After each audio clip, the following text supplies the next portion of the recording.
Ako po si Janisel, ang DTF operator ng Transfer It Lucena. Ito po ay nagamit ng 6 na araw na may 65 total meters. Ito naman po ang printer head area na napalitan noong February 28, 2024. Ito naman po yung capping na may 90% good condition pa po. Head clean.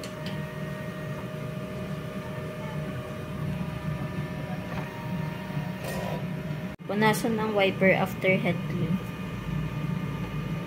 Nozzle test.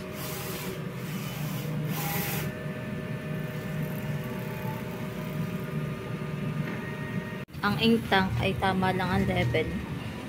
Ang waste tank ay nalinis kanina. Ground wire at AVR. Nandito ang stocks namin ng used, unused, at film. Ito po ang daily output namin. Ito naman po yung nagamit naming white, isang cleaning solution, isang magenta, isang cyan, isang yellow. Ito naman po ang DTF checklist namin. At ito naman po ang printer checklist namin. Thank you po.